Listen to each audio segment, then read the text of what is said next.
Portland, Oregon, December 2024. The rain hammered against the kitchen window of the two-bedroom apartment on Morrison Street, each drop a percussion note in the symphony of Autumn Brennan's unraveling life.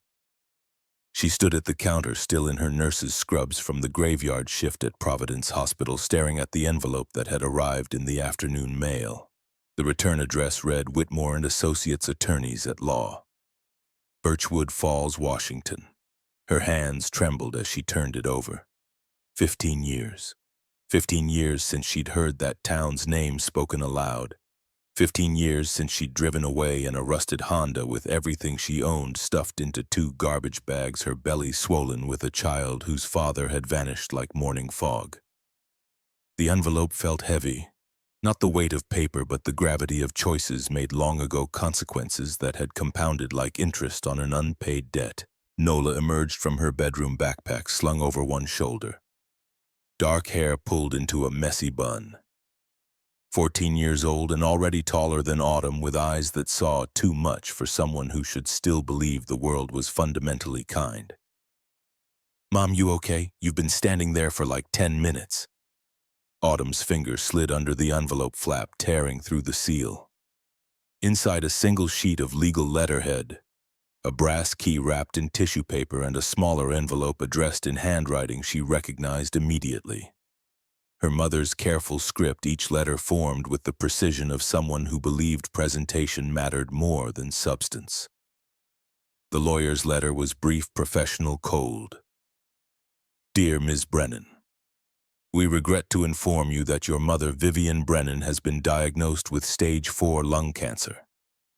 Life expectancy 2 to 3 months. She has requested your presence at the family home, 47 Birchwood Lane, Birchwood Falls, Washington. Enclosed is a key to the property and a personal letter. Please contact our office at your earliest convenience." The smaller envelope fell from her shaking hands, landing on the linoleum with a sound that seemed too loud in the quiet kitchen. Nola bent to retrieve it, her eyes scanning her mother's face with the practiced concern of a child who'd learned early to read adult distress signals. "What is it?" Autumn's throat closed. She took the envelope from her daughter's outstretched hand and opened it, pulling out a single page covered in her mother's handwriting. The words blurred through sudden tears. "Autumn, my dear child, I know I have no right to ask anything of you. I know what your father and I did was unforgivable. But I am dying, and before I go, you need to know the truth.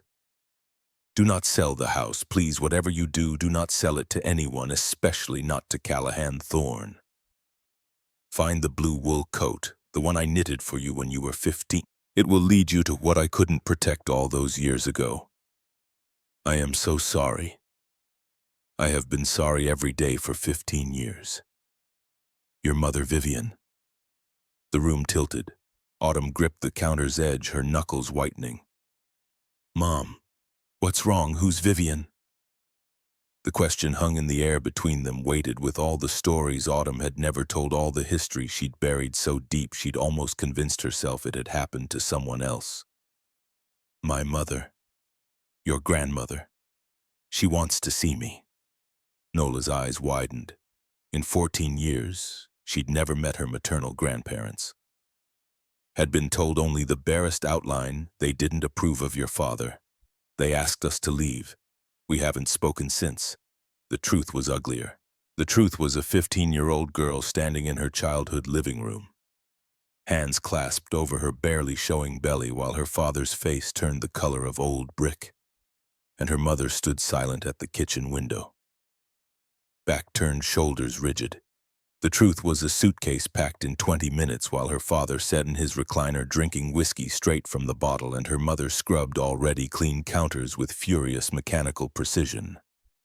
The truth was walking out into a September evening with nowhere to go, no money, no plan, just the certainty that she would survive because the alternative was unthinkable. "She's dying." Autumn nodded, unable to speak past the obstruction in her throat. 15 years of silence, and now this, a deathbed reconciliation. The coward's exit, the easy absolution. Show up, whisper forgiveness, watch the old woman slip away into whatever came next, conscience clear. Except it wouldn't be clear. Nothing about Vivian Brennan had ever been simple. Nola moved closer, her hand finding Autumn's arm. Are you going to go? I don't know. The second envelope arrived the next morning, this one from Columbia Bank. Notice of foreclosure proceedings, 60 days to pay $15,000 or lose the apartment. Autumn read it 3 times each pass, making the words more real and more impossible. She'd been careful. So careful. Working double shifts, picking up overtime, buying generic everything, saying no to Nola's requests for new clothes, for school trips, for the small luxuries other kids took for granted. But 6 months ago, the hospital had laid off 30 nurses. She'd been unemployed for 4 months before finding this new position at half her old salary. The savings had evaporated, the credit cards were maxed, and now this. $15,000. The amount might as well have been $15 million. Her phone buzzed, unknown number. She almost didn't answer, but something made her thumb the green button. Autumn Brennan. The voice was smooth, confident male, a voice she'd spent 15 years trying to forget. Who is this? It's Cal, Callahan Thorne. I heard about your mother.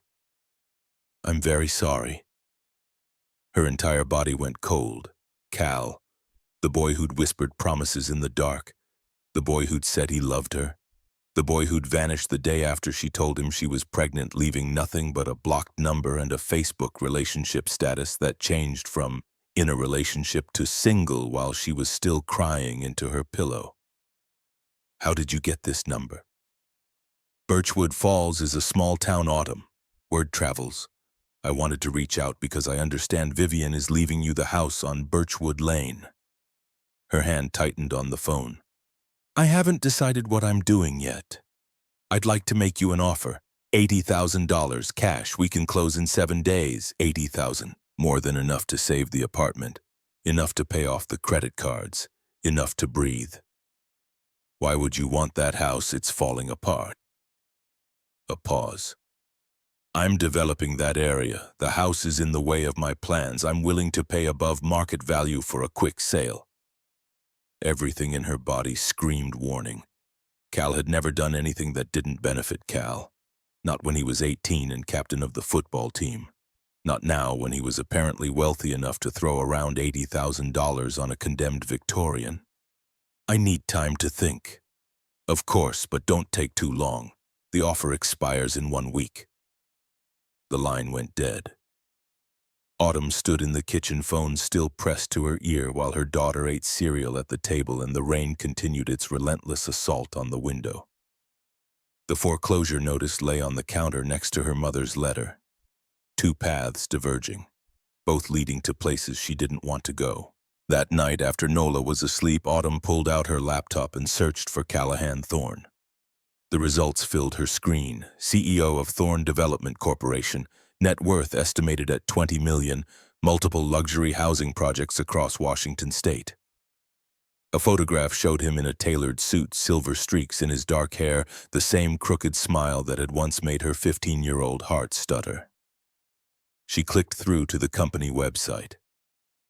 Current projects. One caught her eye, Silverstone Heights. Luxury homes starting at $1.5 million. Location Birchwood Falls, Washington. The artist's rendering showed massive houses arranged along winding streets, professionally landscaped yards, a clubhouse, tennis courts. And in the corner of the image, if you looked closely, you could see the outline of an old Victorian house. Her house, right in the middle of where the main entrance was supposed to be. Cal didn't just want the house. He needed it. The question was why. Saturday morning. Autumn loaded 2 suitcases into the trunk of her 10-year-old Civic while Nola secured her backpack in the passenger seat. 4 hours to Birchwood Falls. 4 hours to drive back into a past she'd worked so hard to escape. The highway stretched north through rain-soaked farmland and dense forests. Nola stared out the window, earbuds in lost in whatever music teenagers listened to now.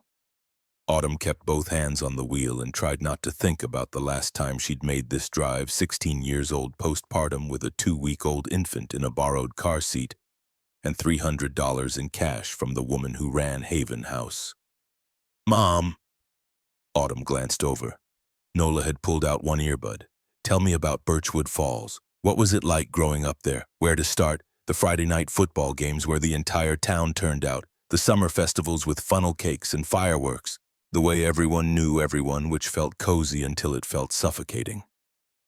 The Christmas morning when she was 8 and woke up to find a bicycle with a red bow in the living room. Her mother smiling, her father reading the paper and pretending not to watch her face. It was beautiful, small, the kind of place where people waved at each other from their porches. Then why did you leave? Because sometimes beautiful places have ugly secrets.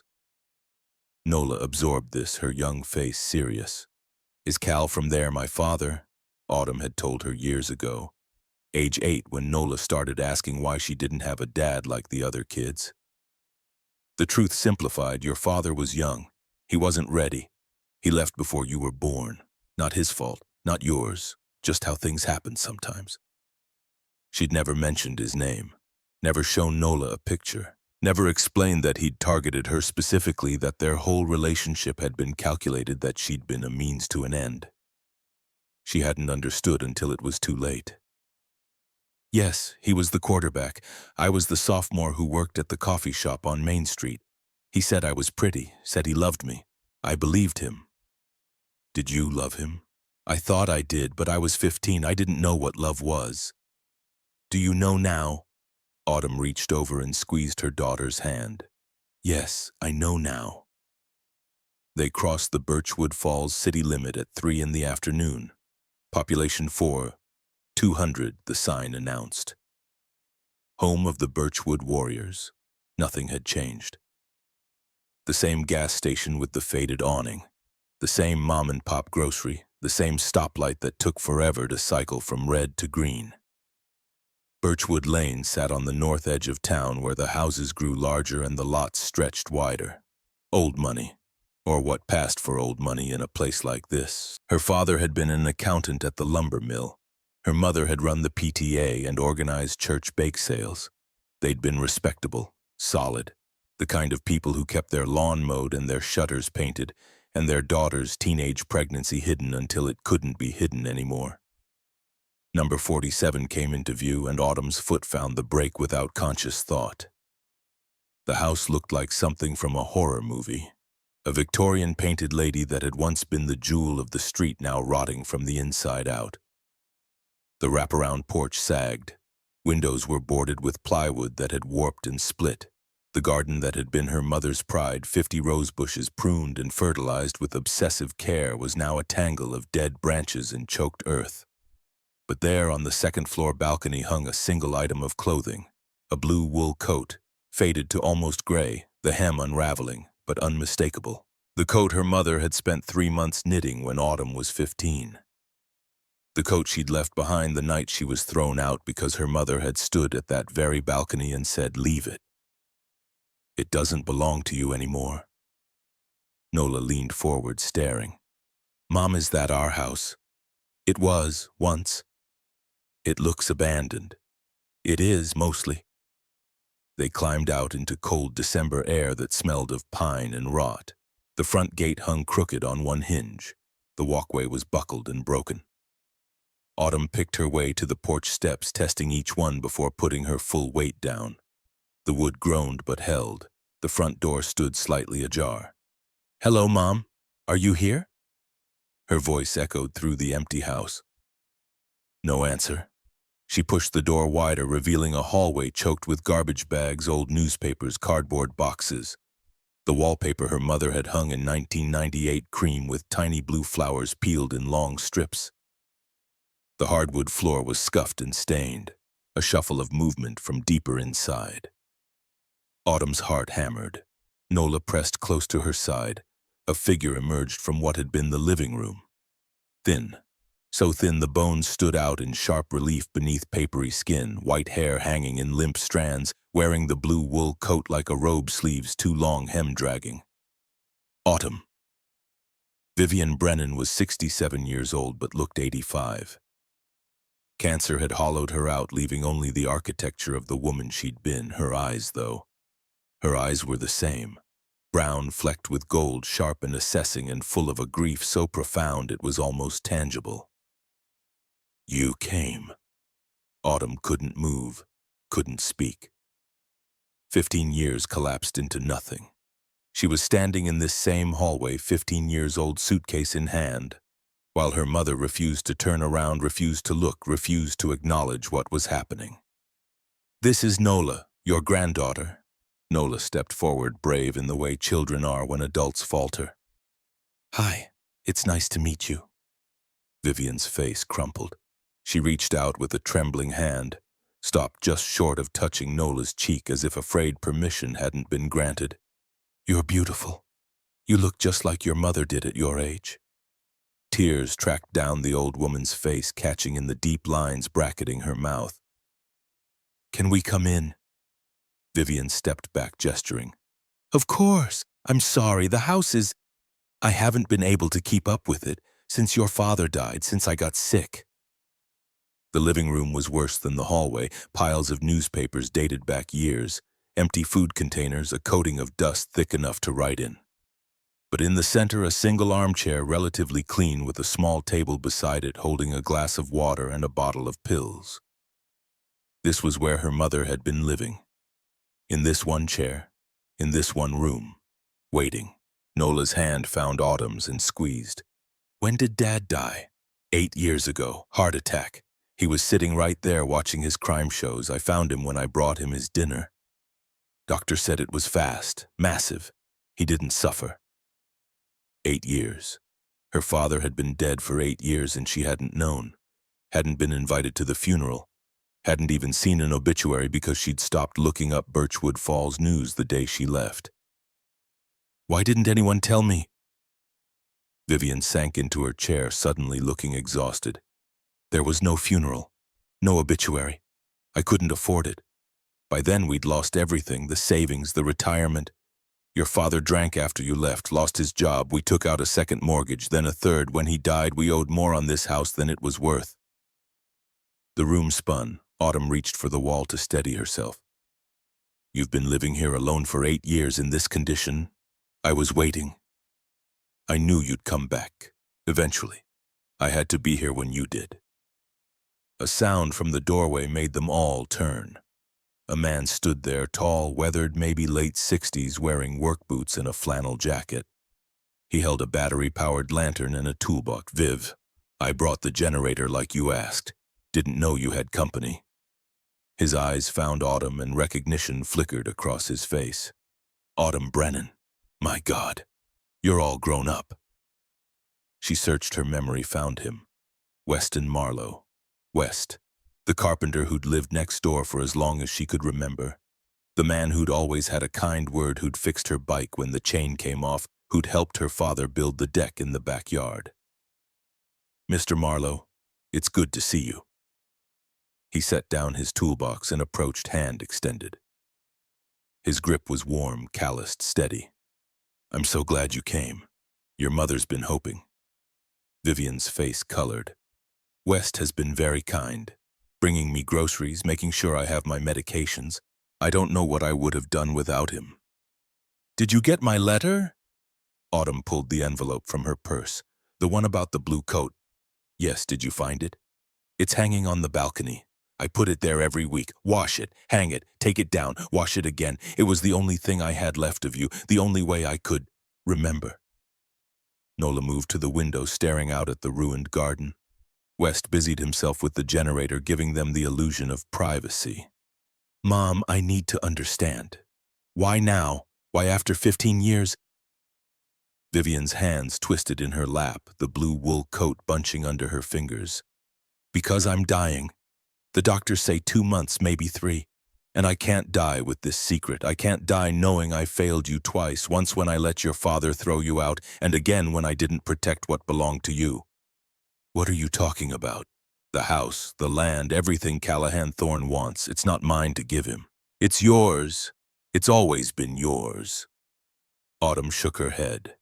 I don't understand. Vivian pushed herself up from the chair with visible effort. "Come with me. I need to show you something." They followed her through the debris-choked hallway to the kitchen. West trailed behind with the lantern illuminating their path. The kitchen was marginally better than the living room, though the appliances hadn't worked in years, and the sink overflowed with unwashed dishes. Vivian pointed to the floor. "There, that cabinet. West, can you help me move it?" Together they shoved the heavy piece aside, revealing a trapdoor cut into the floorboards. Vivian produced a key from her pocket and unlocked the heavy padlock securing it. "I found this 3 years ago. I'd been living here 7 years and never knew it existed. I was looking for the source of a leak and pulled up some boards in the pantry. Found the door. It took me 6 months to work up the courage to open it." She pulled the door up, revealing a dark stairwell leading down. "There's a basement. Not just a basement. Wait until you see." West descended first, lantern held high. Then Vivian, moving slowly, gripping the railing. Autumn and Nola followed. The air grew cooler, damper, thick with the smell of earth and age. The stairs ended in a small cellar, maybe 10 feet square, walls lined with ancient brick. An old coal furnace squatted in one corner, defunct for decades. And behind it, barely visible in the lantern light, a small iron door. Vivian pulled a brass key from around her neck. The key from the envelope. "This was sewn into the lining of the blue coat. I didn't find it until 2 years ago when I was washing it and felt something hard in the seam." The key slid into the lock with a click that seemed to echo forever. The door swung open on hinges that shrieked from disuse. West raised the lantern and they all stared. The room beyond was perhaps 12 feet square, walls lined with rough-cut stone. Dry, climate-controlled somehow despite the house's decay. Shelves ran along 3 walls, and on those shelves sat wooden boxes. 15 of them, each about the size of a shoebox, each sealed with wax. In the center of the room on a small table lay 3 items. A leather-bound journal, a stack of yellowed documents tied with string, 3 oil paintings in ornate frames. Nola was the first to move, drawn forward as if pulled by invisible strings. She reached for the nearest box, looked back at Vivian for permission. "Open it." The wax seal broke with a crack. Inside, nested in aged velvet, gleamed rows of silver coins. Morgan dollars, the date stamped clearly on each face. 1889, 1890, 1891. Autumn picked one up. Heavy, cold, real. "Are these?" West had moved to another box, opened it. More coins, and another, all the same. "I counted them. 512 Morgan dollars, most from the Carson City Mint, worth between $500 and $3,000 each, depending on condition and rarity." Autumn did the math in her head. Even at the low end, they were looking at $250,000, maybe more. "Where did these come from?" Vivian picked up the leather journal with shaking hands. "From your great-great-grandfather, Thornton Brennan. He owned the Silverstone mine outside town. Everyone thought he went bankrupt when the mine closed in 1930. But he didn't. He just made everyone think he did. He took what he'd saved, converted it to gold and silver, and hid it here, in this room that no one knew existed." She opened the journal to the first page. The handwriting was neat, precise, old-fashioned. "Property of Thornton Brennan, 1885 to 1952. To be opened only by the descendant wise enough to find it." Autumn's hands trembled as she turned the pages. Entries dated across decades. Notes about the mine, about the town, about secret purchases of land. And then near the back, a list. Parcels of property, dates of purchase, all in the 1920s. 50 acres on the north edge of Birchwood Falls. The exact location of Cal's Silverstone Heights development. "Are you saying?" Vivian nodded, tears streaming down her wasted face. "Your father sold that land to Montgomery Thorne in 2008 for $50,000. Garrett was drinking, desperate. Montgomery came to him with cash and a story about wanting to invest in the area. Your father never knew the land was worth millions, never knew it had been in our family for 100 years. He thought it was worthless scrub that Thornton had bought on a whim. West had unrolled one of the old documents. A deed, 50 acres, purchased 1922, Brennan family property. Cal's father bought it from Garrett, knowing it was worth a fortune. And when Montgomery died 6 months later, Cal inherited everything, including the knowledge that he'd stolen from us. Stolen from you. Autumn sank down onto the cold stone floor, the journal clutched in her hands. Cal's sudden interest in her when she was 15. His questions about her family, about the house, about whether her parents owned any property outside of town. She'd thought he was just making conversation, thought he cared. He'd been gathering intelligence, even then, even at 18. How did you find out? Vivian's face hardened. Iris Whitmore, the woman who ran Haven House where you stayed after you left. She came to see me 3 years ago, said she had information I needed to hear. She'd been the town clerk for 30 years before she opened the shelter. She remembered the land sale, remembered Montgomery Thorne coming in with a survey report that showed the property was sitting on top of a dormant silver vein, worth millions if developed correctly. Why didn't you do something? I tried, I went to a lawyer, but I'm an old woman with no money. Cal is a multimillionaire with a team of attorneys. The lawyer said without proof that Montgomery knew about the silver when he bought the land, we couldn't prove fraud, and Montgomery's dead, can't testify against himself. Nola's voice cut through the heavy silence. But you could prove Grandpa didn't know. Couldn't you? If he'd known, he wouldn't have sold for $50,000. West looked at the girl with something like admiration. Smart kid. Vivian shook her head. That's not how the law works. The burden of proof is on us. And Cal has deep pockets. He can stall, delay, outspend us. I didn't have the money to fight, so I waited. I knew the cancer was coming. My mother died of it. Her mother, too. When the diagnosis came, I knew this was my last chance. I had to get you here, had to show you this. Because it's not my fight anymore. It's yours. Autumn stood her legs unsteady. You want me to fight Cal to try and get the land back. I want you to know what you're owed, what we stole from you when we threw you out. Your father drank himself to death because he couldn't live with what he'd done to you. But before he died, I made him tell me everything. About Montgomery, about the land, about how Cal had started hanging around you right after Montgomery bought the property. Your father knew. He knew Cal was using you, and he didn't stop it because he was ashamed. Because he'd sold our family's legacy for drinking money. The room was too small, the air too thin. Autumn pushed past them, climbed the stairs, burst into the kitchen, gasping for breath. Behind her, she heard Nola's concerned voice, West's low rumble, Vivian's wet coughing. She made it to the front porch before her legs gave out, sat on the top step, head in her hands while the world spun around her. Everything she thought she knew was a lie. Cal hadn't loved her. Her father hadn't thrown her out in a fit of moral outrage. It had been shame, guilt, the knowledge that he'd destroyed his daughter's life because he couldn't control his drinking. And her mother who'd spent 8 years in this rotting house, dying by inches, waiting for Autumn to come home so she could confess, footsteps behind her. West settled onto the step, his knees cracking audibly. That's a lot to take in. How long have you known? Your mother told me about 6 months ago, when she got too sick to hide it anymore. She made me promise to help get you here, to make sure you saw what was in that room.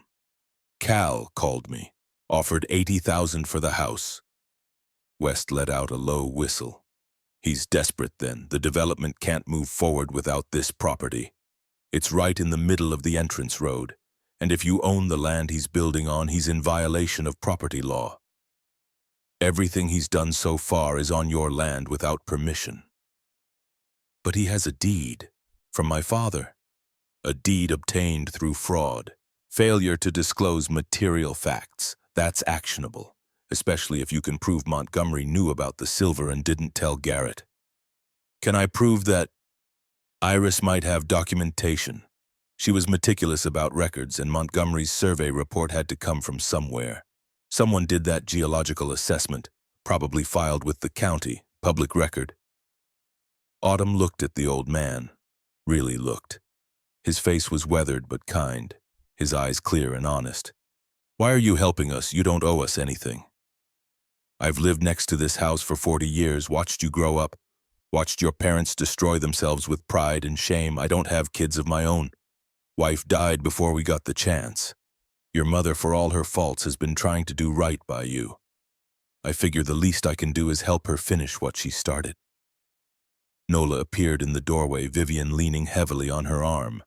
The old woman's face was gray, her breathing labored. "I need to lie down. I'm sorry, the stairs were too much." West helped her inside, settling her into the armchair. Autumn followed her mind, racing through impossible calculations. $250,000 in coins, land worth millions. But first she'd have to fight Cal, fight his lawyers, prove fraud against a dead man, and she had 60 days before losing her apartment, no job security, a daughter to protect. Vivian's eyes found hers across the dim room. "I know what I'm asking. I know it's not fair, but Cal can't win. If he develops that land, he makes back everything he invested and walks away richer. But if you fight and win, you take back what's ours, what should have gone to you. What would have gone to you if I'd been braver 15 years ago. I don't know if I can do this. You survived being homeless at 15, you gave birth at 16, you raised a daughter alone with no help from anyone. You're the strongest person I know. If anyone can beat Callahan Thorne, it's you." The words should have felt good, should have felt like validation. Instead, they felt like a weight settling onto shoulders already carrying too much. Autumn's phone buzzed. Text message. Unknown number. She opened it. 1 week, Autumn. Then the offer expires. Don't make this harder than it has to be. See. She showed the screen to West. He frowned. He's watching the house. Probably has someone keeping tabs on who comes and goes. Saw your car. Knows you're here. Is he dangerous? Financially dangerous, legally dangerous, but not physically. Cal uses money and power, not fists. Small comfort. Vivian coughed a wet, racking sound that went on too long. When it finally subsided, there was blood on her handkerchief. Nola's face went pale. "You need a hospital. I need my daughter and my granddaughter. Everything else is just waiting for the inevitable." Autumn knelt beside the chair, taking her mother's skeletal hand in both of hers. The skin was tissue paper thin, the bones fragile as bird wings. "I'm here. We're here. But I need time to think, to figure out what to do. We don't have much time. I don't have much time. Cal knows that. He's counting on you selling quickly before you understand what you have, before you can mount a defense." West stood. "I should get the generator running. At least get you some lights and heat. Nola want to help me?" The girl looked to her mother for permission. Autumn nodded. They disappeared outside, leaving mother and daughter alone for the first time in 15 years. Silence stretched between them, 15 years deep. "I'm sorry." Vivian's voice was barely a whisper. "For which part? Throwing me out, not looking for me? Letting Dad sell my inheritance? There's a lot to apologize for. All of it. Every moment of every day since that night. I have replayed it in my head 1,000 times. Imagined myself doing differently, telling your father no, walking out with you, being the mother you deserved instead of the coward I was." Tears tracked down the ruined face. "But I didn't. I chose your father over you. I chose reputation over your safety. I chose everything wrong, and by the time I realized it, you were gone. I hired a private investigator in Twentine. Spent the last of my savings. He couldn't find you. You'd changed your name, disappeared. I thought maybe you were dead, that I'd killed you with my choices." Autumn wanted to stay hard, wanted to hold on to the anger that had sustained her through the worst years. But looking at this broken woman already halfway to the grave, the anger felt hollow. "I'm not dead. I survived. I built a life. I have an incredible daughter. Because of me or in spite of me? In spite of you, but she exists. That's what matters." Vivian's hand tightened on hers with surprising strength. "Don't let him win. Don't let Cal take what's yours. Not again, promise me." "I can't promise that, miss. I don't even know if fighting is the right choice." "It is. Because if you don't, he'll keep taking. From you, from the next person, from everyone who can't fight back. Men like him only understand one thing: power. Show him you have it." The words hung in the air, a challenge and a plea. Outside, the generator rumbled to life. Lights flickered on overhead, harsh and sudden after the gloom. In the brightness, the full extent of the house's decay became visible. Water stains, mold, holes in the walls. This was what her mother had been living in, choosing to stay in this tomb rather than move somewhere clean and safe because she'd been waiting for Autumn to come home. The weight of that sacrifice was almost unbearable. "We need to get you medical care, real care, not just pills and hope." "There's no point. The cancer's spread to my bones, my brain. Hospice said maybe 3 months, more likely 2. I just wanted to see you before I go, to tell you the truth, to give you a chance to fight back." Nola and West returned, stamping snow from their boots. When had it started snowing, Autumn looked out the window to see fat flakes drifting down, coating the dead garden in white, making everything look clean and new and possible. "We got the heat working too. Should warm up in here pretty quick." Nola moved to her mother's side. "What are we going to do?" The question of the hour, the question with no good answer. Autumn looked at the 3 faces watching her. Her mother dying and desperate for redemption. Her daughter young and trusting and needing stability. West kind and helpful, but ultimately a stranger in their family drama. And then there was Cal, somewhere in this town in some expensive house, sitting in comfort while planning how to steal from her again. The anger she thought had faded roared back to life. "We're going to stay, at least for a few days. I need to talk to Iris, need to see what documentation exists, need to understand exactly what we're dealing with before making any decisions." Vivian sagged back in her chair, relief washing over her features. "Thank you. Thank you for giving me this chance. I'm not doing it for you. I'm doing it for me, and for Nola, because I'm tired of running from things, tired of letting people like Cal take whatever they want without consequences." West nodded approval. "I'll help however I can. First thing, let's get this place habitable. Can't stay here the way it is now. I've got space heaters, sleeping bags, can probably borrow a camp stove to cook on. Won't be comfortable, but it'll work short term." They spent the next 3 hours making the living room livable. West brought supplies from his house next door while Autumn and Nola cleared garbage, swept floors, wiped down surfaces. Vivian watched from her chair, too weak to help, occasionally offering direction. By nightfall, they had a small camp set up. 3 sleeping bags on the floor, a propane heater glowing in the corner, cans of soup heating on the camp stove. Not home, but shelter, warmth, together. They ate in silence, exhaustion settling over all of them. Vivian managed half a bowl before her hands started shaking too badly to hold the spoon. Autumn helped her, the intimacy of the act strange and painful. When had she last fed her mother? Never. Children didn't feed parents. The reversal felt wrong, a sign of how far things had fallen. After dinner, West headed home with promises to return in the morning. Nola set up her sleeping bag closest to the heater, pulled out her phone, lost herself in the mindless scroll of social media. Autumn helped Vivian to the bathroom, waited outside while the old woman struggled with basic tasks that had once been thoughtless. When she emerged, her face was wet, though whether from washing or crying, Autumn couldn't tell. They settled her into the armchair with blankets piled around her thin frame. She looked like a child, shrunken and fragile and temporary. "There's something else you should know." Autumn, already exhausted, wondered what other revelations could possibly be coming. "In the basement room, there's a letter. I wrote it last month when I knew I was running out of time. It explains everything about your father, about me, about what happened after you left. West has instructions to give it to you after I die, but I wanted you to know it exists.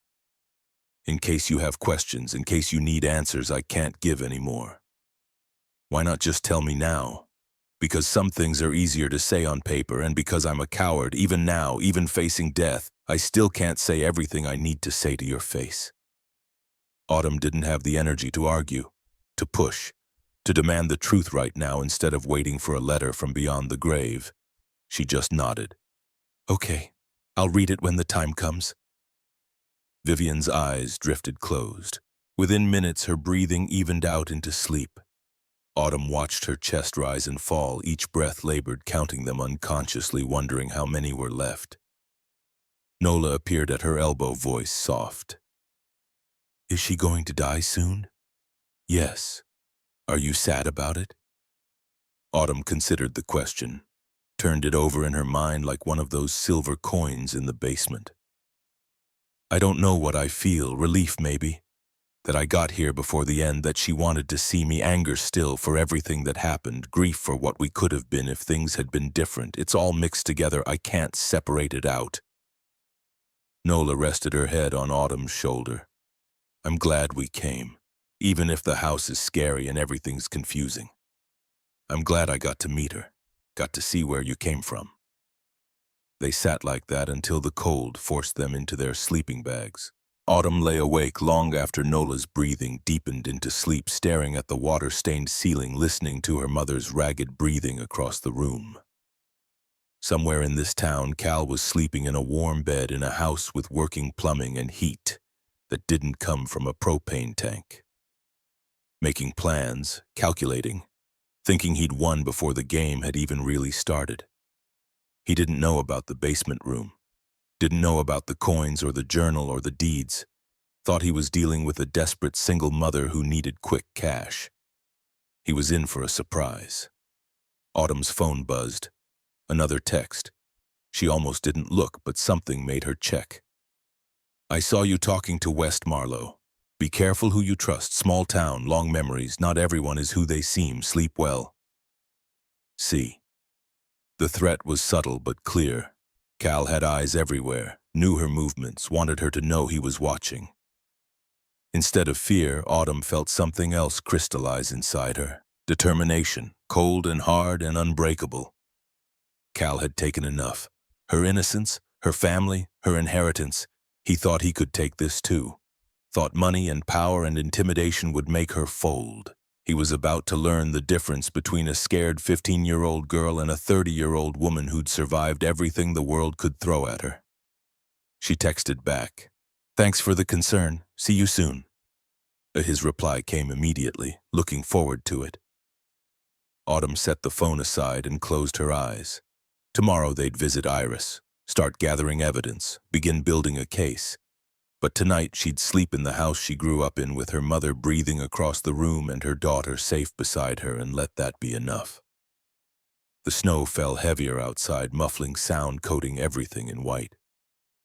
In the distance, a church bell tolled midnight, the old year dying, the new one waiting to be born.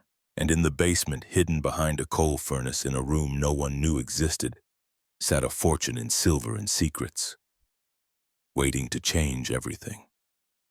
Morning arrived with pale light filtering through boards nailed over broken windows.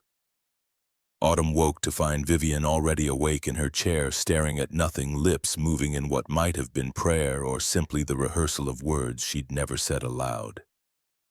The propane heater had died sometime in the night, their breath misted in the frigid air. Nola stirred, pulling the sleeping bag tighter around her shoulders. It's freezing. West appeared at the front door before they'd finished breakfast, carrying a thermos of coffee and a bag of pastries from the bakery on Main Street. His cheeks were red from the cold snow dusting his shoulders. Thought you could use something warm. Also brought the local paper. You're going to want to see page 3. He spread the Birchwood Falls Gazette across the cleared section of floor. The headline jumped out: Thorn Development breaks ground on Silverstone Heights. Mayor calls it new era for Birchwood Falls. The photograph showed Cal in a hard hat, golden shovel breaking earth, the mayor and town council arranged behind him like props. The article gushed about job creation, increased tax revenue, putting Birchwood Falls on the map for affluent Seattle families seeking mountain retreats. Not one word about the family who actually owned the land. Not one mention of Thornton Brennan or the mine that had built this town a century ago. He's moving fast, trying to establish facts on the ground before anyone can challenge him. Autumn studied Cal's face in the photograph. The same confidence she remembered. The same certainty that the world would bend to accommodate his desires. When was this taken? Yesterday afternoon, right after you arrived in town, I'd wager, sending you a message. Vivian reached for the paper with trembling hands, brought it close to her failing eyes. Thornton would be devastated. That land was supposed to stay in the family, passed down through generations, not get sold off to pay for your father's drinking. The bitterness in her voice was sharp enough to cut. Nola finished her pastry, wiped crumbs from her lips. Can we go see Iris today, the lady who ran the shelter where Mom stayed? West nodded. Haven House is still operating. Iris would be there Sunday morning. She makes breakfast for the residents every weekend, her tradition. They bundled Vivian into the back seat of Autumn's Civic, the old woman protesting weakly that she could stay home alone. But the house without heat was too dangerous, and none of them were willing to leave her unsupervised. Her breathing had worsened overnight. Each inhale rattled. Each exhale wheezed. Haven House occupied a converted warehouse on the industrial edge of town, away from the respectable neighborhoods where people preferred to pretend homelessness didn't exist in places like Birchwood Falls. The building's exterior was weathered brick, but someone had painted bright murals on the walls. Flowers, birds, words in flowing script. You are welcome here. You are safe here. You are loved here. Autumn remembered those words, had stared at them for hours in those first days after being thrown out, wondering if they could possibly be true. Iris Whitmore stood at the industrial stove in the communal kitchen flipping pancakes with practiced efficiency. 65-years-old gray hair pulled back in a neat bun, wearing an apron that declared "Blessed are those who help." She looked up as they entered and her face transformed. Autumn Brennan, as I live and breathe. She crossed the kitchen in 4 strides, pulled Autumn into a fierce embrace that smelled of vanilla and cinnamon. I heard you were back, hoped you'd come see me. This is my daughter Nola, and you remember my mother. Iris's expression shifted as she took in Vivian's deteriorated state. Viv, I'm sorry to see you like this. We all end up somewhere, Iris. At least I ended up knowing my daughter came back. The two women exchanged a look weighted with history Autumn didn't fully understand. Can we talk privately? Iris gestured to a small office off the main room. Give me 5 minutes to get breakfast served, then we'll talk all you need. They waited in the cramped office while sounds of breakfast service filtered through the thin walls. Voices of women and children, the scrape of chairs, the mundane domesticity of people trying to survive another day. Autumn had been one of them, had sat at those same tables, eaten from those same plates, existed in that liminal space between what was and what might be. Iris entered, closed the door, settled into the chair behind her desk with a sigh. First things first, how much do you know? About the land, about Cal's father investigating our family, enough to know I was used. More than used, targeted. Montgomery Thorne was a ruthless man, made his fortune in real estate speculation, buying properties before anyone else realized their value. He heard about the Silverstone mine closing, got curious about what happened to all that silver. Did his research, found out Thornton Brennan had been sitting on undeveloped land that geological surveys suggested might contain significant deposits. She pulled a file from her desk drawer, thick with papers yellowed by time. I was town clerk for 30 years, saw every transaction, every deed transfer, every survey filed with the county. This is Montgomery's geological survey, filed 6 months before he approached your father about buying the land. Autumn took the document, scanning technical language she barely understood. But the conclusion was clear. The property contained an estimated $5 million worth of extractable silver at 2007 prices. More now, with precious metals climbing. My father didn't see this. Montgomery made sure he didn't. Came to Garrett directly, private offer, cash payment. Didn't go through normal channels. Your father was desperate, drinking heavy, behind on the mortgage. Montgomery offered him a lifeline and Garrett grabbed it without asking questions he should have asked. Nola leaned forward, reading over Autumn's shoulder. But this is fraud, right? Not telling someone what their property is worth. Iris's smile was grim. In theory, in practice proving it when the person who committed the fraud is dead gets complicated. Cal inherited everything legally. The burden would be on you to prove Montgomery knowingly withheld material information. And Cal has lawyers who can tie up a case like that for years. So we can't win? I didn't say that. I said it would be hard. But there's another angle. The development Cal's building is on your land that was sold under fraudulent pretenses. If you can void the original sale, everything Cal's built becomes trespassing. Construction without permission. That's actionable immediately. Vivian coughed, the sound wet and painful. Iris poured water from a pitcher on her desk, helped the old woman drink. You should be in a hospital, Viv. I should be a lot of things. Mostly I should be a better mother 15 years ago. Can't change the past, can only try to fix the future. West, who'd been silent until now, spoke up. What would Autumn need to file a challenge? What kind of evidence? Original deed showing Brennan family ownership. Proof that Garrett didn't know the land's value. Montgomery's geological survey showing he did know. Medical records or testimony establishing Garrett's compromised mental state at the time of sale due to alcohol dependency. Financial records showing the desperation that made him vulnerable to exploitation. I have the deed, the journal. The survey's right here. What about the medical records? Iris pulled another folder. I took the liberty of requesting Garrett's medical files after Viv told me what happened. His doctor documented alcohol dependency, impaired judgment, depression, all dated in the months leading up to the land sale. Any competent lawyer could argue he wasn't capable of informed consent. Autumn stared at the growing pile of documentation. You've been building a case for years. I've been waiting for someone to come back and fight. Viv wasn't strong enough, but you are. You survived homelessness, teen pregnancy, raised a daughter alone. You're exactly the kind of person who doesn't back down from bullies. The words should have felt empowering. Instead, they felt like another burden settling onto shoulders already straining under the weight of impossibility. I have 60 days before I lose my apartment in Portland. I have a daughter to support. I can't afford a legal battle with a multimillionaire.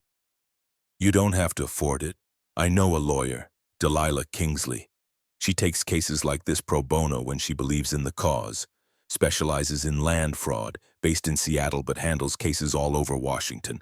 I already called her. She's willing to meet. Everything was moving too fast. Yesterday, she'd been a single mother barely keeping her head above water. Today, she was somehow expected to take on a legal battle against the man who'd destroyed her life once already. I need time to think. We don't have time. Cal's breaking ground. Every day that passes, he sinks more money into the development, makes it harder to unwind. We need to file an injunction. Stop construction while the ownership dispute is resolved. Vivian's hand found Autumn's arm grip, weak but urgent. Please don't let him win again. I know I have no right to ask, but I'm asking anyway. The office felt suffocating. Too small, too many eyes watching, too many expectations pressing down. Autumn stood. I need air. She pushed out through the kitchen, past women who looked up from their breakfast with knowing eyes and into the cold morning. Snow had stopped falling but lay thick on the ground, transforming the industrial ugliness into something almost beautiful. Nola followed as Autumn knew she would. Mom, you okay? No, I'm not okay. I'm broke and I'm scared and I have no idea what I'm doing. But you're going to fight anyway, right? Autumn looked at her daughter, 14 years old enough to understand struggle, old enough to have watched her mother work 3 jobs to keep a roof over their heads, old enough to know that sometimes the only choice was to fight or surrender. And surrender meant letting people like Cal keep taking. I don't know how to do this. Don't know how to be the person everyone seems to think I am. Nola's arms wrapped around her waist, fierce and grounding. You already are that person. You just haven't realized it yet. From somewhere in the distance came the sound of construction equipment. Cal's crews working Sunday morning, racing to establish his claim before anyone could challenge it. The sound made something crystallize in Autumn's chest, something hard and cold and absolutely done with running. She pulled out her phone, dialed the number Iris had written on a scrap of paper. Delilah Kingsley. The voice was crisp, professional female. My name is Autumn Brennan. Iris Whitmore said you might be able to help me. They met that afternoon at a coffee shop in the nicer part of Birchwood Falls, where professionals came to pretend they were in Seattle for an hour. Delilah Kingsley was 42, blonde hair cut in a sharp bob, wearing a suit that probably cost more than Autumn's car. She ordered a latte and opened a leather portfolio with efficient movements. Iris sent me the preliminary documentation. You have a solid case, not guaranteed but solid. West had stayed with Vivian at Haven House while Autumn and Nola met with the lawyer. Now Autumn spread her own documents across the small table between them. What are the chances we actually win? Honestly, 60-40 in your favor. The fraud is clear. The question is whether a judge will void a transaction from 16 years ago when the perpetrator is dead. Cal will argue that he bought the property in good faith from his father's estate, that he had no knowledge of how Montgomery acquired it, that invalidating the sale would cause undue financial hardship. But he's developing land that isn't his. That's our strongest argument. We file for an emergency injunction, stop construction immediately. Force Cal to prove his ownership is legitimate. Put him on the defensive. Nola sipped her hot chocolate, listening intently. What happens if we lose? Delilah's expression softened slightly. If we lose, Cal keeps the land, finishes his development, makes millions, and you walk away with nothing except the knowledge you tried. And if we win, the original sale is voided. The land reverts to Autumn as Thornton Brennan's heir. Cal has to remove everything he's built or negotiate a settlement to purchase the land at fair market value. We're talking millions of dollars. Millions. The word seemed absurd. Autumn had spent her adult life calculating in hundreds, worrying about whether she could afford new shoes for Nola, whether the electricity bill would bounce this month. What do you need from me? Your signature on a retainer agreement, permission to file on your behalf, and your commitment to see this through. Cal will fight dirty. He'll drag your past through the mud, try to paint you as a gold digger who abandoned her family and only came back when she smelled money. You need to be prepared for that. The truth was uglier than anything Cal could invent, but the truth was also hers, and she was done being ashamed of it. I'm prepared. Delilah slid papers across the table. Then let's make this official. Autumn signed her name with hands that shook only slightly. Watched Delilah countersign, date file, everything in her portfolio with the same efficiency she'd shown since arriving. I'll file the injunction tomorrow morning. Cal will be served by end of day. Expect him to be very unhappy about it. I expect he's been unhappy since I didn't immediately accept his offer. Speaking of which, has he contacted you again? Autumn showed her the text messages. Delilah's mouth compressed into a thin line. Save everything.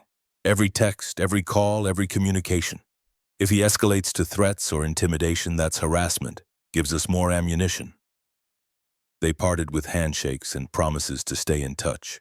Autumn and Nola drove back to Haven House in silence, both processing what had just happened, the enormity of the decision, the point of no return they'd just crossed.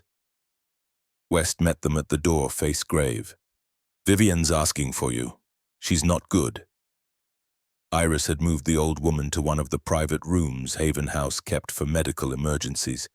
She lay on a narrow bed, oxygen cannula in her nose chest, working hard for each breath. Her eyes tracked to Autumn as she entered. Did you do it? Did you hire the lawyer? I did. Relief washed across Vivian's face. Good, that's good. Now I can rest. Don't talk like that. You're not dying today. I'm dying every day, have been for months, but now I can die knowing you have a chance, knowing I did something right before the end. Nola climbed onto the bed beside her grandmother, careful not to jostle the fragile body. Tell me about Mom when she was my age. What was she like? Vivian's eyes went distant, seeing through time. Stubborn, smart, too trusting. She believed the best in people. Used to drive her father crazy because she'd give her lunch money to kids who looked hungry. Come home with stories about helping classmates with homework. She had this light in her, this certainty that the world was good and people were kind. Her gaze found Autumn's. I helped destroy that light.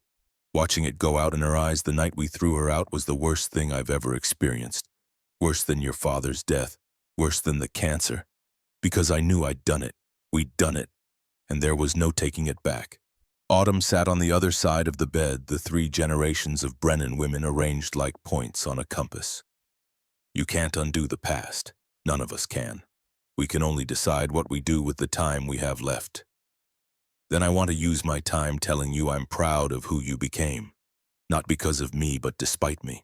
You took the worst thing that could happen and built a life anyway. Built a daughter who's smart and strong and good. That's not nothing. Nola's hand found Vivian's. I'm glad I got to meet you, even if it's not for very long.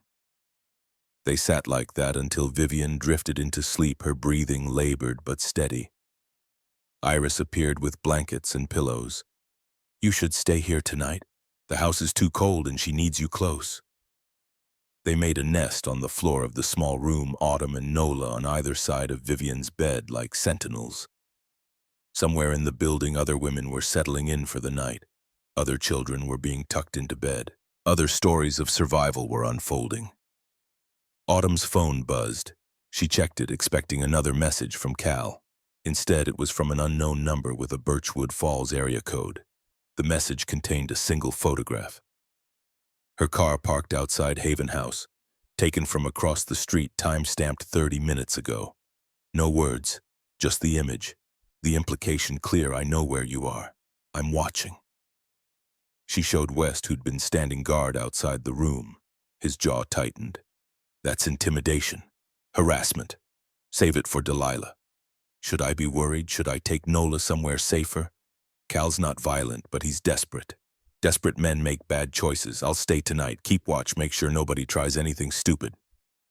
The old carpenter settled into a chair in the hallway, pulled out a worn paperback, made himself comfortable.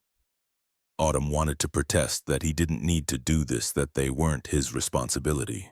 But the words stuck in her throat, tangled up with gratitude and relief, and the unfamiliar sensation of not being completely alone. Morning brought Delilah's call. Injunction filed. Judge scheduled an emergency hearing for tomorrow afternoon. Cal's been served. His lawyer already called, throwing threats around, wants to settle before it gets to court. Autumn's heart hammered. Settle for how much? $200,000, plus he keeps the land, essentially paying you to go away. $200,000, enough to solve every financial problem she had. Enough to buy a house, set up a college fund for Nola, live without the constant terror of poverty. Enough to let Cal win.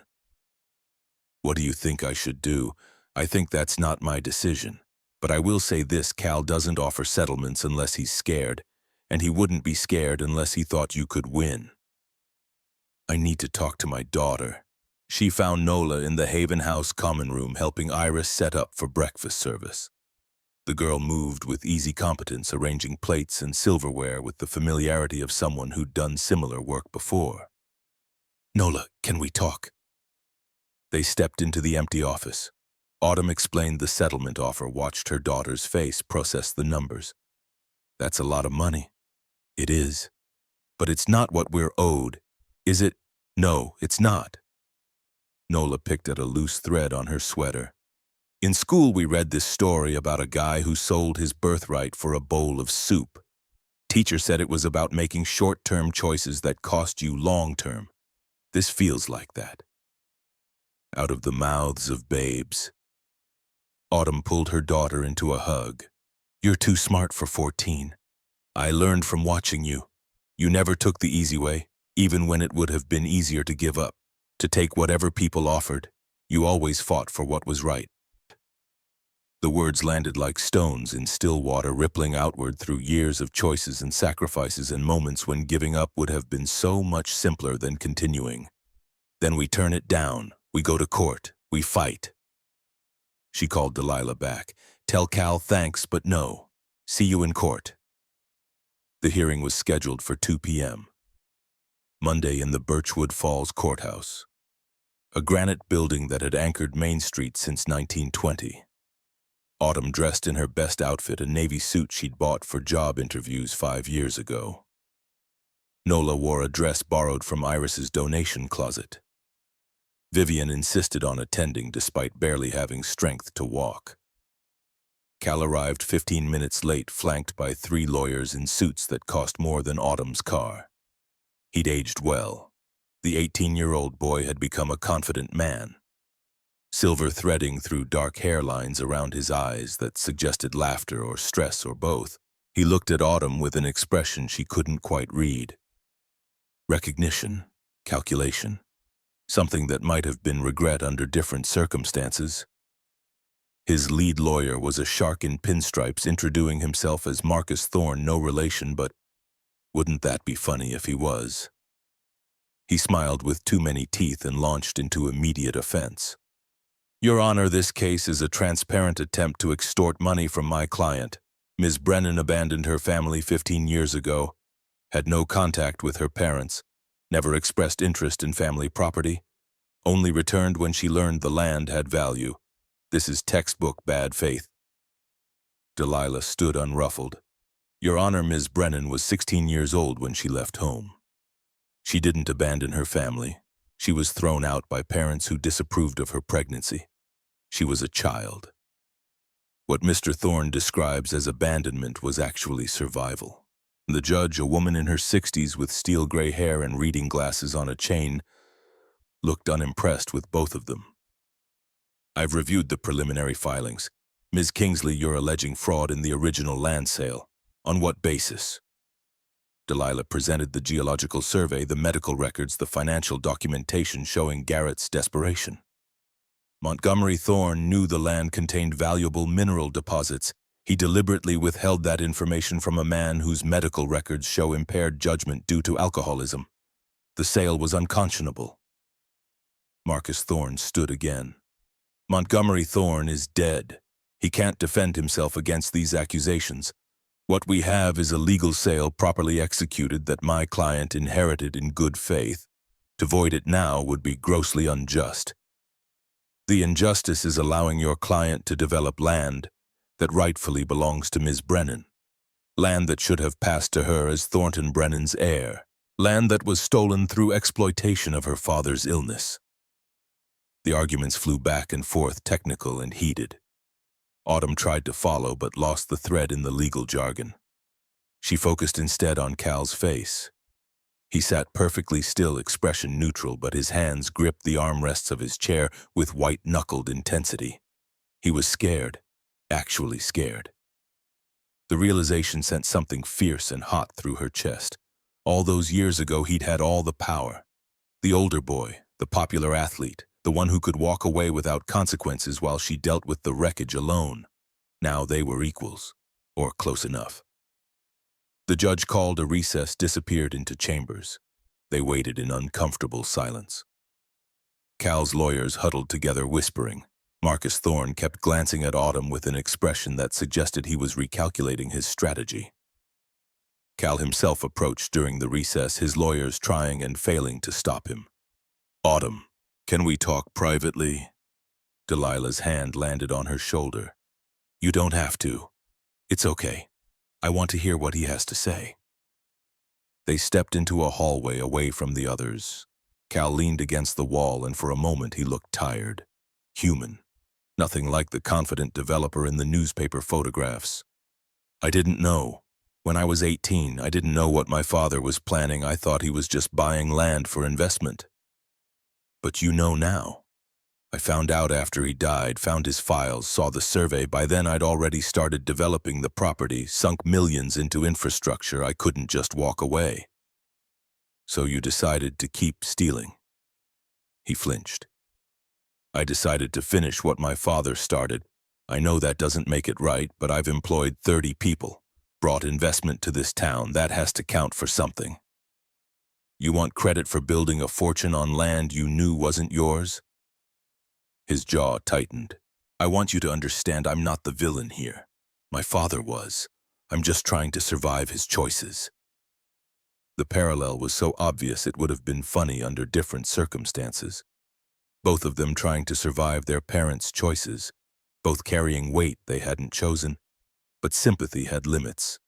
I was 15, Cal, pregnant, terrified. You disappeared without a word, left me to deal with everything alone, so no, I don't care about your justifications. You had options, I didn't. I was 18, stupid, scared. My father told me to stay away from you. Said it would complicate things. I listened because I always listened to him. I should have been stronger. I should have stood up to him. I'm sorry. The apology landed hollow. Too late. Too self-serving. I don't forgive you. And I'm not dropping this case. If you want the land, you're going to have to pay fair market value for it. His expression hardened. You're making a mistake. I have resources you can't imagine. I can drag this out for years, bankrupt you with legal fees. Delilah works pro bono. Try again. Then I'll destroy your reputation. Make sure everyone knows you abandoned your dying mother. Came back only when money was involved. Something in Autumn snapped. Years of swallowed rage, of accepting blame for things that weren't her fault, of letting men like Cal define her worth. She stepped closer, voice dropping to a whisper that somehow carried more weight than shouting. Do your worst. Tell everyone whatever story makes you feel better. But we both know the truth. You used me. Your father stole from my family, and now you're going to face consequences, maybe for the first time in your privileged life. Cal opened his mouth to respond, but the bailiff called them back. The judge had returned. They filed intention thick enough to choke on.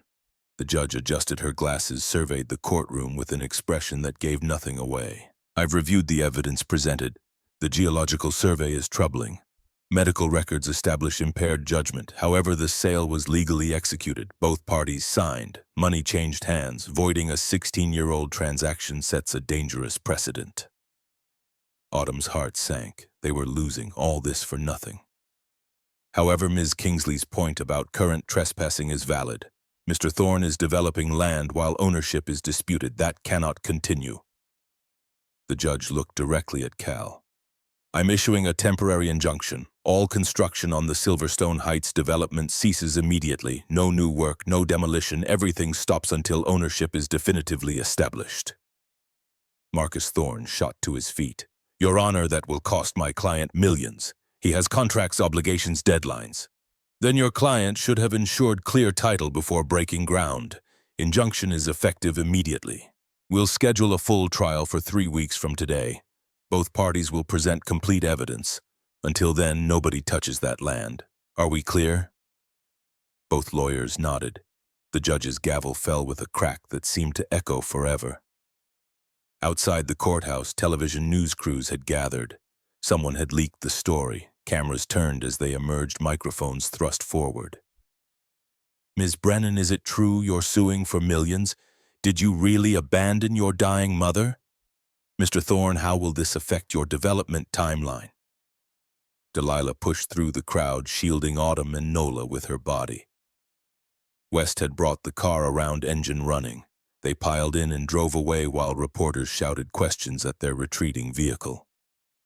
Back at Haven House, Vivian waited in the common room oxygen tank beside her chair. Her eyes found Autumn's questioning. We got the injunction. Construction stops. The relief that washed across the old woman's face was physical. Thank God, thank God. She started crying, weak body shaking with sobs. Autumn knelt beside the chair, uncertain whether to offer comfort or maintain distance. Nola made the choice for her, wrapping both of them in an awkward three-way embrace. We're going to win. I know we are.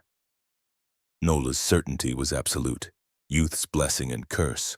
Not yet having learned that wanting something badly enough didn't make it true. But looking at her daughter's fierce expression, Autumn felt something shift. Maybe belief wasn't about certainty. Maybe it was about deciding the fight was worth fighting regardless of the outcome. Her phone buzzed. Another message from Cal's number. You just cost me $3 million in delays and penalties. I hope it was worth it, she typed back without hesitation. Every penny. That night they ate donated pizza in Haven House common room. while news coverage played on the television mounted in the corner. The local anchor described the case as David versus Goliath, and single mother takes on wealthy developer. The photographs they showed made Autumn look tired and desperate, made Cal look powerful and wronged, but the anchor's tone suggested sympathy was with the underdog. Small towns loved a story about one of their own fighting back against outsiders. Never mind that Cal's family had been in Birchwood Falls for generations.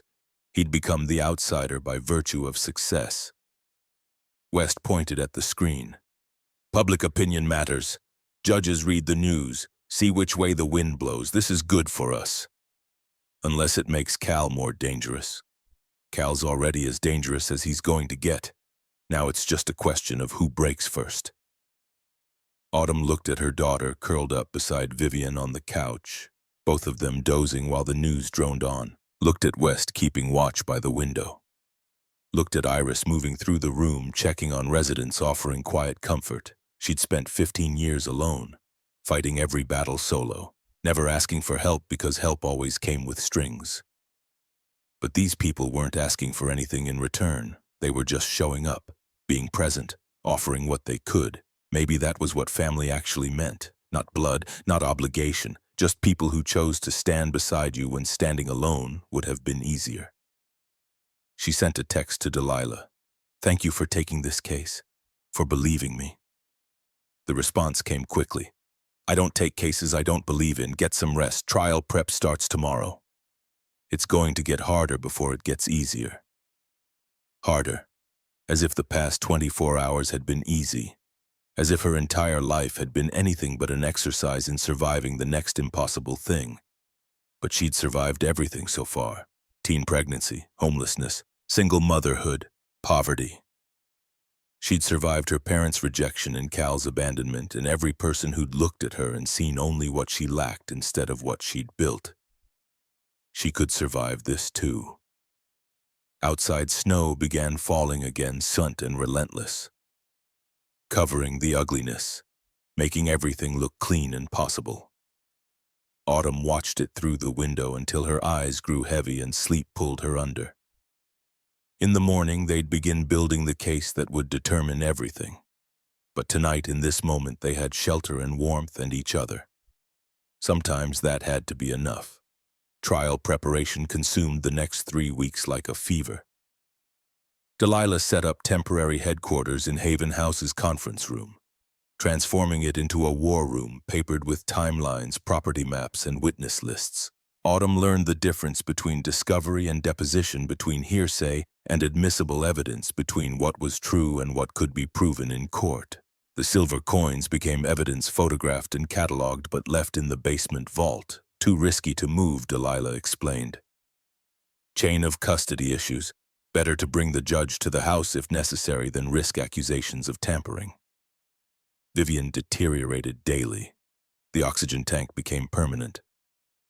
Her lucid hours shrank to brief windows in the morning before pain medication pulled her under. Hospice nurses came twice a day, gentle women who spoke in hushed tones about comfort measures and letting go. "I need to make it to the trial. Need to testify." Vivian's voice was thread-thin, barely audible over the hiss of oxygen. Delilah sat beside the bed, legal pad balanced on her knee. "Your written deposition might be enough. The judge will consider your medical condition." "No, I need to look Cal in the eye. Need him to hear what his father did from my mouth. Need it to matter." Her determination was fierce despite the frailty, or because of it. Nothing left to lose made people either surrender or become absolutely immovable. The trial began on a Monday, courtroom packed with reporters and curious townspeople. Jury selection took all day. Delilah questioned potential jurors with surgical precision, eliminating anyone with obvious bias. By 5 p.m., they had 12 jurors and 2 alternates. Opening statements the next morning laid out the battle lines. Delilah painted Montgomery Thorne as a predator who'd exploited Garrett's alcoholism. Cal's lawyer, Marcus Thorne, argued legal contracts and property rights, suggesting Autumn was an opportunist who'd abandoned her family and returned only when money was involved. Witnesses paraded through over 3 days.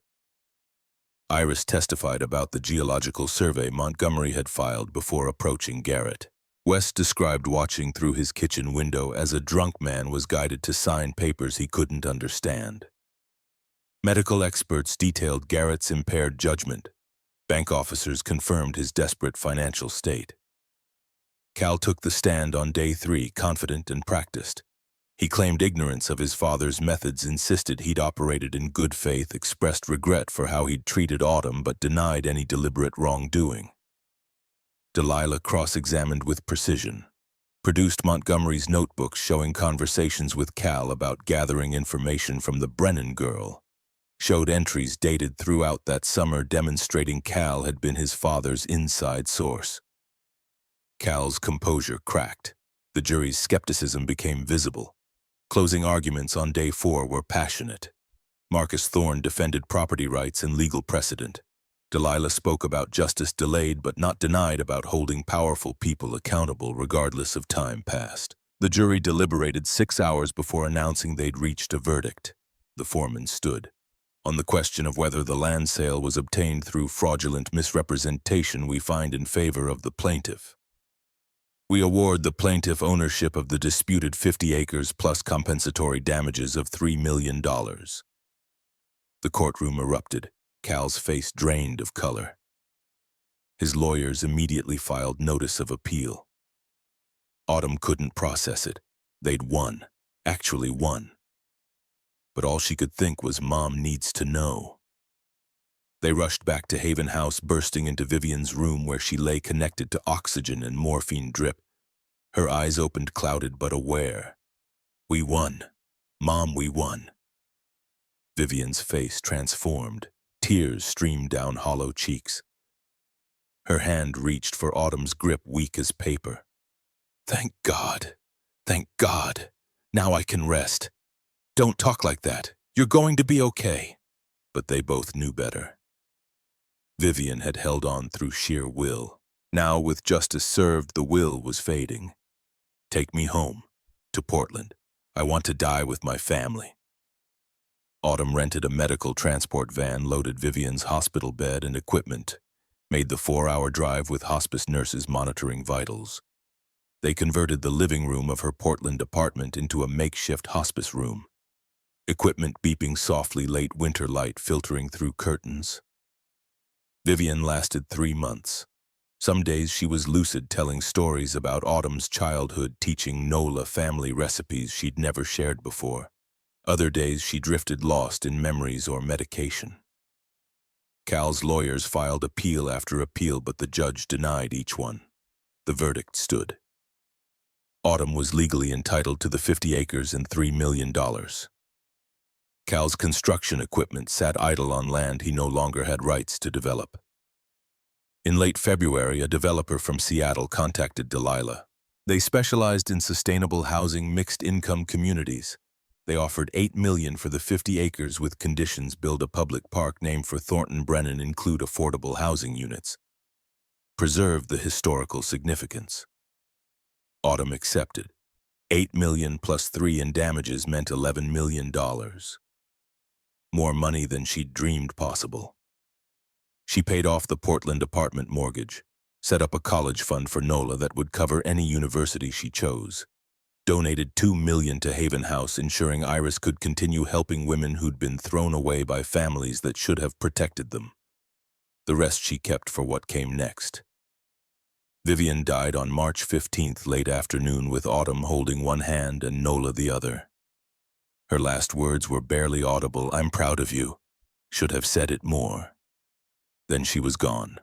The hospice nurse confirmed it with gentle efficiency. Autumn sat with the body for an hour, feeling nothing and everything simultaneously. They held the funeral in Birchwood Falls. Small ceremony, maybe 50 people. West spoke about watching Vivian wait 15 years for her daughter to come home.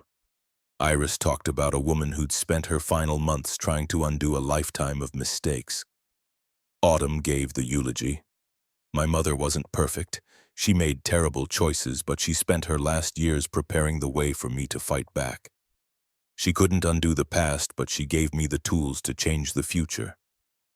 I forgive her, not because she earned it, but because holding anger was exhausting and she suffered enough.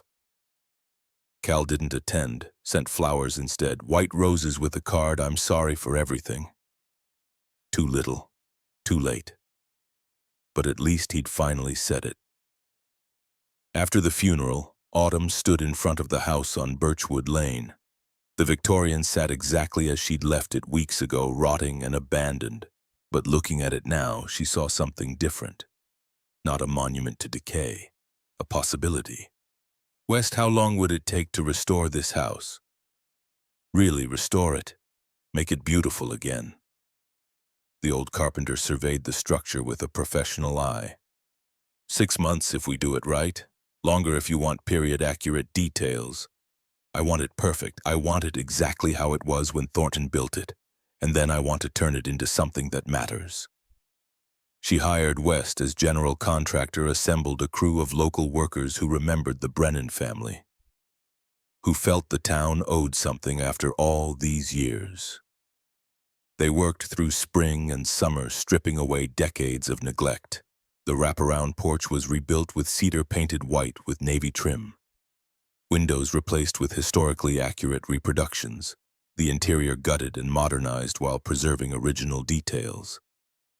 Hardwood floors refinished. Wallpaper hung in patterns from 1900s catalogs. The rose garden became West's personal project. He researched Victorian garden design, planted 50 heritage rose bushes in arrangements that would have made Vivian weep. Each variety labeled with brass plaques naming the women who'd been helped by Haven House that year. The basement vault became a museum. Glass cases displayed Thornton's journal, the remaining Morgan dollars, photographs of the mine, documentation of the family's history. A plaque explained the legal battle, the victory, the reclamation of stolen legacy. Autumn kept one coin. Had it set in a pendant Nola wore to her 15th birthday party that August, held in the restored parlor with 30 of her friends. By December, the house was finished, not just restored, transformed. Autumn stood in what had been her childhood bedroom, now converted to an office, and felt something settle in her chest. This was closure. This was healing. But it was also a beginning. She filed papers establishing the Brennan House Foundation, a nonprofit dedicated to providing temporary housing and support services for single mothers, teen parents, women escaping difficult situations. The Victorian would house 5 families at a time, offering private rooms, shared common spaces, access to counseling and job training. The grand opening was scheduled for December 20th, exactly 1 year after Autumn had returned to Birchwood Falls. 200 people attended. The mayor gave a speech about community responsibility. Iris cut the ribbon, tears streaming down her face. Local news covered it extensively. National outlets picked up the story of the single mother who'd sued a developer and won, then used her settlement to help others. Autumn stood on the wraparound porch, looking out at faces of people who'd come to celebrate. West beside her unofficial grandfather to Nola, Delilah, who'd flown in from Seattle, former Haven House residents who'd gone on to build stable lives. Townspeople who remembered Thornton, who felt pride seeing his house reborn. She gave a short speech. 15 years ago, my mother stood at a window in this house and watched me walk away. She made a choice that night that hurt us both. But before she died, she made different choices, choices that led to this moment. This house was built by a man who believed in family legacy. It fell into neglect when that legacy was forgotten. Now it's being reborn as a place where new legacies can begin, where women who've been told they're worthless can discover their worth, where mistakes don't have to define futures. The crowd applauded. As people filed inside for tours, a girl approached. 16, maybe 17, bruised eye makeup couldn't quite hide. Backpack slung over thin shoulders. Are you Ms. Brennan? I saw the news story about this place. I was wondering. I left home 3 days ago. Been sleeping in my car. I'm pregnant. I don't know what to do. Autumn recognized herself in those frightened eyes. 15 years collapsed. What's your name? Bryn. Bryn Thorne. The universe had a sense of irony. Cal's daughter. From his marriage 5 years ago to a woman who, according to town gossip, he treated with the same dismissive cruelty he'd shown Autumn. Does your father know you're here? He doesn't know I left, doesn't care enough to notice. Nola appeared at Autumn's elbow, having overheard. She looked at Bryn with something like recognition. Sisters, technically. Same abandoning father, different circumstances, but parallel pain. You can stay here. We have a room ready. It's safe. You're safe. Bryn's face crumpled. Thank you. God, thank you. Autumn hugged her. This stranger. This connection to a past that still had power to wound. But this was what Brennan House was for. Breaking cycles, offering chances, refusing to let one generation's failures doom the next. That night, after the celebration ended, after guests departed and lights dimmed, Autumn walked through the quiet house. 5 women slept in upstairs bedrooms. Bryn in the room that had been Autumn's. 2 single mothers with toddlers. A college student who'd been kicked out for being pregnant. A woman escaping an abusive marriage.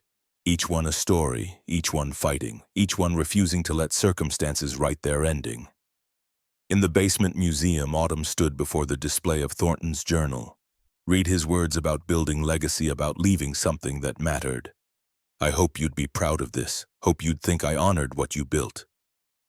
No answer, of course. Just the weight of history and the promise of tomorrow. She climbed the stairs to find Nola and Bryn in the kitchen making tea, talking quietly about schools and futures and the men who'd failed them. Sisters finding each other across the wreckage their father had left behind.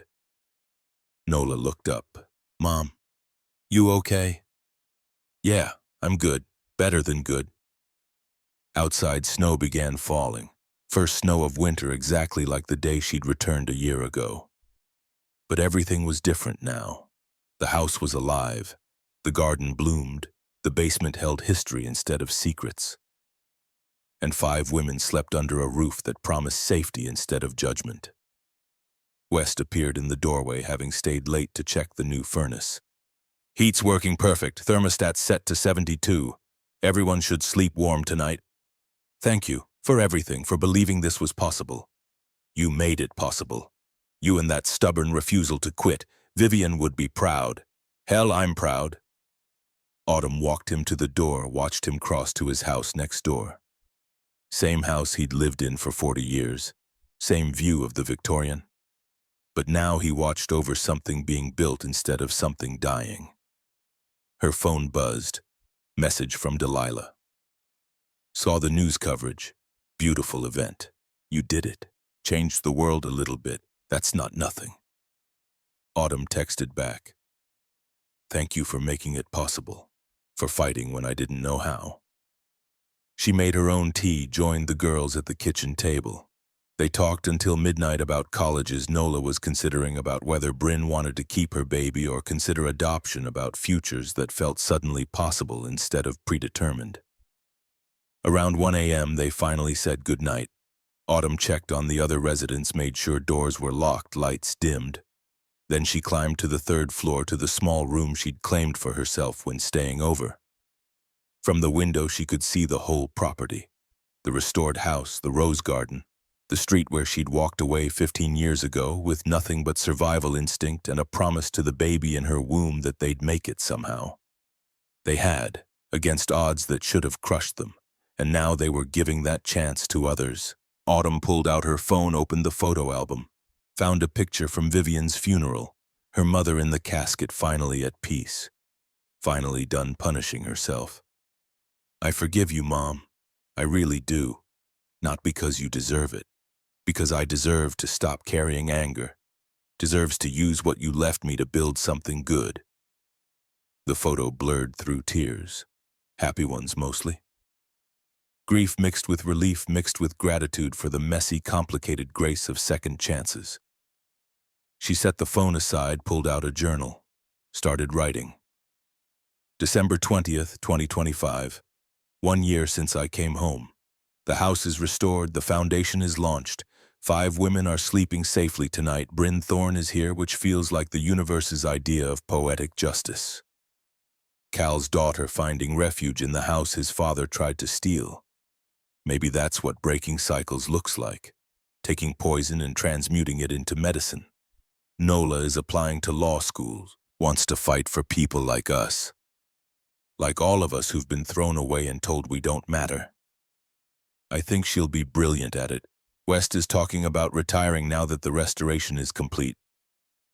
But I think he'll keep showing up, teaching the women practical skills, being the grandfather none of them have. I miss Mom. Didn't expect that. Thought I'd feel only relief. But I miss the mother she was trying to become in those last months. The one who fought through pain to make things right. I hope wherever she is, she knows we won. Knows her suffering wasn't for nothing. Tomorrow we start the real work. Teaching job skills, providing childcare, connecting women with resources, building the support system I wish I'd had. It's terrifying. What if I fail them? What if this place can't help? But then I remember I was 15, pregnant, homeless. Everyone said I'd fail. I didn't, and neither will they. She closed the journal, turned off the light, lay in the narrow bed, listening to the house settle around her. Pipes humming, furnace clicking, sounds of life instead of decay. Sleep came easy for the first time in months. Morning brought chaos. 5 women, 4 children, 1 bathroom. Autumn navigated the disorder with coffee and patience, helping negotiate shower schedules and breakfast prep. Bryn burned toast. One of the toddlers spilled juice. The college student couldn't find her textbook. Normal problems. Blessedly normal. West arrived at 8 with pastries from the bakery, having anticipated the morning rush. He helped set up a kids' table, entertained toddlers while mothers ate. Nola came downstairs looking thoughtful. Mom, I've been thinking. What if I took a gap year, stayed here, helped run the house? I could still apply to schools for next year, but this feels important. Autumn wanted to say no. Wanted her daughter to grab every opportunity, chase every dream, not get pulled into service before she'd lived. But looking at Nola's face, she saw determination, saw someone who'd found purpose. If that's what you want, but only if you're sure you've worked too hard to put college on hold. I'm sure. This matters, you matter, and I want to be part of building something instead of just benefiting from what you built. Autumn hugged her daughter. 16 years old, light years from the baby born in a shelter, proof that children of circumstance could choose their own paths. The doorbell rang. Autumn answered to find a woman in her 30s, professional clothes, nervous smile. I'm looking for Autumn Brennan. I'm Madison Cross. I heard about the foundation. I was wondering if you're taking volunteers. I'm a social worker. I'd like to help. We're absolutely taking volunteers. By noon, 3 more people had shown up offering services. A retired teacher who'd tutor, a nurse who'd provide basic health screenings, a lawyer who'd help with custody and support issues. The community was responding, showing up, offering what they could. At 2 p.m., a black SUV pulled up. Cal emerged looking uncertain, older somehow, the confidence gone. Autumn met him on the porch. You shouldn't be here. I know, but Bryn's mother called, said our daughter ran away. I've been looking everywhere. Then I saw the news coverage, saw her in the background of a photo. She's safe, that's all you need to know. Can I see her? Just talk to her. Bryn appeared in the doorway before Autumn could answer. I don't want to talk to you. Cal's face crumpled. Bryn, please, come home. We can work this out. Like you worked it out with Mom, with Nola. You don't work things out. You just leave when people become inconvenient. That's not fair, isn't it? You left Nola's mom when she was pregnant. You're never home for Mom and me. You care more about your developments than your family. So no, I'm not coming home. I'm staying here where people actually care. She went back inside door, closing firmly. Cal stood on the steps looking lost. Autumn almost felt sorry for him. Almost. She'll come around eventually, but you can't force it. You have to earn it. How do I fix this? Start by being present, by showing up, by doing the work instead of expecting forgiveness without effort. It took my mother 15 years. Might take you longer. He nodded slowly. The appeal was denied. Final. You won. I know. I'm closing down Silverstone Heights, selling off what's built, taking a loss, starting over somewhere else. Good luck with that. He turned to go, stopped. For what it's worth, I really am sorry about all of it. You deserved better. So did Bryn. So did everyone I've hurt. Apologies are easy. Atonement is hard. Figure out which one you're actually willing to do. He left. Autumn watched the SUV disappear down the street. Felt nothing much. The anger had burned out somewhere along the way, leaving only tired resolve to do better than the generation before. Months passed. Spring came, the rose garden exploded into color, 50 bushes blooming simultaneously in a riot of pink and red and white. Tourists started coming to see the house that had been saved from a developer. The story of David versus Goliath, single mother versus millionaire. Justice served despite impossible odds. Autumn hired staff, a house manager, 2 counselors, a child care coordinator. Brennan House grew from shelter to genuine support system. Bryn stayed, had her baby in May, a girl she named Hope, started online college classes, worked part-time at the front desk, slowly rebuilt her relationship with her mother, though Cal remained at arm's length. Nola deferred college, worked alongside Autumn, mother and daughter becoming partners, building something that would outlast them both. In December 2026, exactly 2 years after Autumn had returned to Birchwood Falls, they held a second anniversary celebration. Smaller than the opening, more intimate. 15 women had passed through Brennan House in the first year. 13 had moved on to stable housing jobs futures. 2 remained, still building strength for the next step. Autumn stood on the porch at sunset, watching snow fall exactly as it had 2 years ago. Everything and nothing had changed. The house was the same structure, but what happened inside was completely new. West appeared beside her, hair whiter, movements slower, but eyes still sharp. You did it, kid. Built something real, something lasting. We did it. Couldn't have happened without you. Nah, you'd have found a way. You always do. Nola and Bryn emerged, carrying Hope, bundled against the cold. 3 generations in a way. Autumn the survivor. Nola the daughter who'd grown up watching her mother fight. Bryn the next generation finding refuge, Hope the future. Mom, what are you thinking about? Autumn considered the question. Thought about Vivian watching from a window 15 years ago. Thought about walking away with nothing. Thought about the journey from that moment to this one. I'm thinking about how the worst thing that ever happened to me led to the best thing I ever built. How being thrown away taught me to catch others when they fall. How sometimes you have to lose everything to understand what actually matters. Nola shifted Hope to her other hip. You think Grandma Vivian knows what this became? I think she knows. I think she's proud. And I think she's finally at peace. They went inside where dinner waited, where women gathered around a table that had once hosted family who'd valued appearances over love. Now it hosted family chosen rather than inherited. Women supporting women. Mothers helping mothers, breaking cycles one meal at a time. After dinner, after everyone scattered to their evening routines, Autumn returned to the basement museum. Added a new entry to Thornton's journal, now preserved in a climate-controlled case. December 2026, 2 years since coming home. The house you built has become shelter for women you never met. Your silver bought their safety. Your legacy is their future. I hope that matters to you. It matters to us. I've learned something these past 2 years. Home isn't a place. It's people who refuse to abandon you. It's second chances given and received. It's choosing grace over grudges. This house was my prison, then my inheritance. Now it's my purpose. Thank you for hiding treasure where only someone searching would find it. Thank you for believing legacy mattered. You were right. She locked the museum, climbed the stairs one last time. The house settled around her with familiar creaks.